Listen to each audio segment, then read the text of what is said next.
Nagpapatuloy ngayon ang kilos protesta dito sa bahagi ng Liwasang Bonifacio kasabay itong mga kababayan nitong ginagawang fishing expedition ng mga kongresista dyan sa bahagi ng Kongreso na kung saan ay talagang dinidiin nila si Vice President Sara Duterte at sinasabi na talagang guilty ito, no?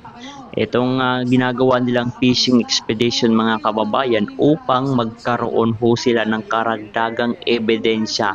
Dahil nga ang kanilang ebidensyang hawak mga kababayan ay talagang masasabi ho natin na walang kalaman-laban, hindi concrete o hindi solid ang kanilang ebidensya. So ang ginagawa nila ngayon ng mga congressman ay gumagawa ho sila ng fishing expedition at inimbitahan pa nila si Vice President Sara Duterte para no? Para ipahiya si Vice President Sara Duterte, pero wala hong karapatan ng ating Vice Presidente para questionin itong ginagawa nilang fishing expedition. Kahit siguro mga abogado ni Vice President Sara Duterte ay wala hong karapatan magtanong dito sa mga witness, katulad na lamang itong itinanim ho nilang witness na si Madriaga mga kababayan. Wala hong karapatan ang mga abogado, kumbaga parang ipapahiya lamang ng mga kongresista itong si Vice President Sara Duterte at ibang mga abogado ni VP Sara Duterte, ipapahiya ng husto dahil nga ito ay ginagawa nila para sirain yung kredibilidad ng ating Vice Presidente. Dahil pagdating sa Senado mga kababayan, doon na magkakaharap-harap, doon na ilalatag mga kababayan ang mga ebidensya, doon na ilalagay, ilalatag at doon na mapapahiya itong witness nitong itinanim nila, no? Laban sa kay VP Sara Duterte. Dito nalalabas, kaya dito pa lamang mga kababayan sa Kongreso na ginagawa nila ngayong araw ng April 14, no? Ay fishing expedition na talagang ginagawa nila. Kahit itanggi man nitong mga kongresista, yung tagapagsalita din ng ombudsman na hindi daw umano ito fishing expedition, pero halatang halata naman walang kalaman-laman ho ang kanilang mga complaint.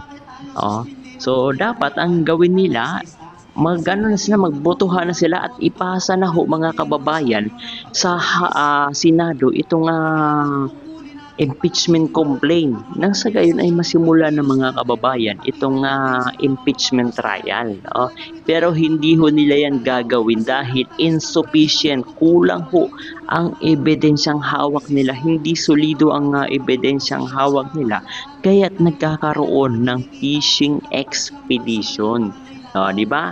Ito, mas gusto pa nila mga kababayan na tutukan ang impeachment complaint kaysa sa ating mga kababayan na talagang lubos na nahihirapan na sa presyo ng langis, na kung saan ang presyo ng langis ng mga kababayan ay labis na nakakaapekto sa ating mga kababayang Pilipino, lalo na sa mga pangunahing bilihin, bigas, isda, gulay at iba pang mga daily product na kinukonsumo ng ating mga kababayang Pilipino. So mas may care pa sila, may pakialam pa sila dito sa impeachment complaint mga kababayan kaysa dito sa crisis na nangyayari ho sa ating bansang Pilipinas. Wow, grabe itong mga kongresistang ito, no? Hinaharang nila ang pagbaba o pagtanggal ng VAT, pagtanggal ng excise tax para makatulong sa ating sambayan ng Pilipinos. Talagang gusto lang nila, no, yung impeachment, kasi nga yari ho sila mga kababayan, no? Yari sila kay VP Sara Duterte pagdating ng 2028 at naging presidente ho ito. Ito na ang masasabi ho natin, ikukulong lahat ng mga nagtanggap, tumanggap na mga mali-malitang pera na insiniwalat na mga 18 Marines na kompleto yung dokumento, may video mga kababayan, ipinakita yung picture, may mga patunay, no? Ayaw ho nila paniwalaan dyan mga kababayan yung 18 Marines na may ebidensya.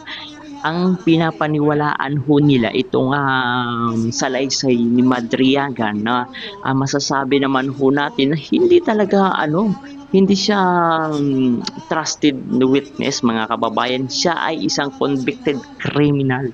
Siya ho ay akusado, meron siyang kaso, nakakulong nga mga kababayan.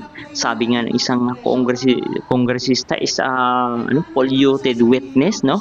Polluted criminal mga kababayan, tapos gagawing witness nitong impeachment laban kay Vice President Sara Duterte. So, paghahalataan ho yung galawan nito mga congressman, lalong-lalo na mga kababayan si Luistro, si Chowa, si si Iyaking si Ridon, Tere Ridon, sino pa ba? Ang dami ho nila, si De Lima, pati yung mga Makabayan Black. So, nagsama-sama ho mga kababayan, pink, yellow, red, no? Pink, yellow, red, nagsama-sama ho sila, tulong-tulong ho sila laban sa ating Vice President Sara Duterte. Pero ang akala nila matitibag nila ang Duterte, magtagumpay man sila, no, laban sa ating Vice Presidente. No? Meron pa naman si Basti Duterte mga kababayan. Meron pa naman si Polong Duterte mga kababayan, no? I-endorse lang yan ni VP Sara Duterte, talagang panalo na yan. Di ba? Wala na. Kung maubos man ng Duterte, meron naman i-endorse ang mga Duterte. Siyempre, mga kababayan, sila yung magiging doon, parang advisor ng mga susunod na presidente, di ba? Wala. Kulong pa rin ito kahit anong gawin nila. Kulong pa rin itong mga nagkamal ng mali-malitang pera, yung mastermind, no? Na nasa Malacanang. Kulong pa rin yan, no? Maniwala ho kayo sa akin mga kababayan. So, wala ho silang pakialam dito. Dito ho tayo sa Liwasang Bonifacio. Wala ho silang pakialam na naghihirap yung ating mga kababayan. Ito nga, yung mga taga Batangas talaga nagkusang loob pa dito. Meron namang binigay service na gusto nilang pumunta ho dito. Gusto nila makiisa dito sa kilos protesta na ginagawa dito sa Liwasang Bonifacio bilang pakikiisa, no?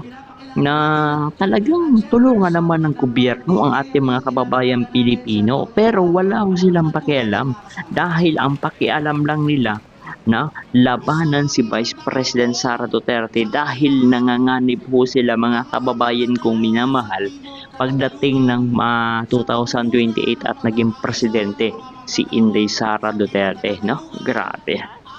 So maniniwala ba kayo dito sa mga pahayag ni Madriaga mga kababayan, itong polluted criminal na ito? Maniniwala ba kayo dito? Alam naman ho natin na 1990 ata mga kababayan, kung hindi ako nagkakamali, ito may kaso na ho ito. Paano pa ito naging part ng PSG mga kababayan? Ay grabe, iba ho silang klase. Ibang klase itong Bukoy Bikoy 2.0, itong scripted, no? Alam naman natin na may mga official na dumalaw kay Madriaga sa kulungan. Alam niya na yon. Alam na ang scripted mga kababayan. Hanggang sa muli, sama-sama tayo dito sa Liwasang Bonifacio.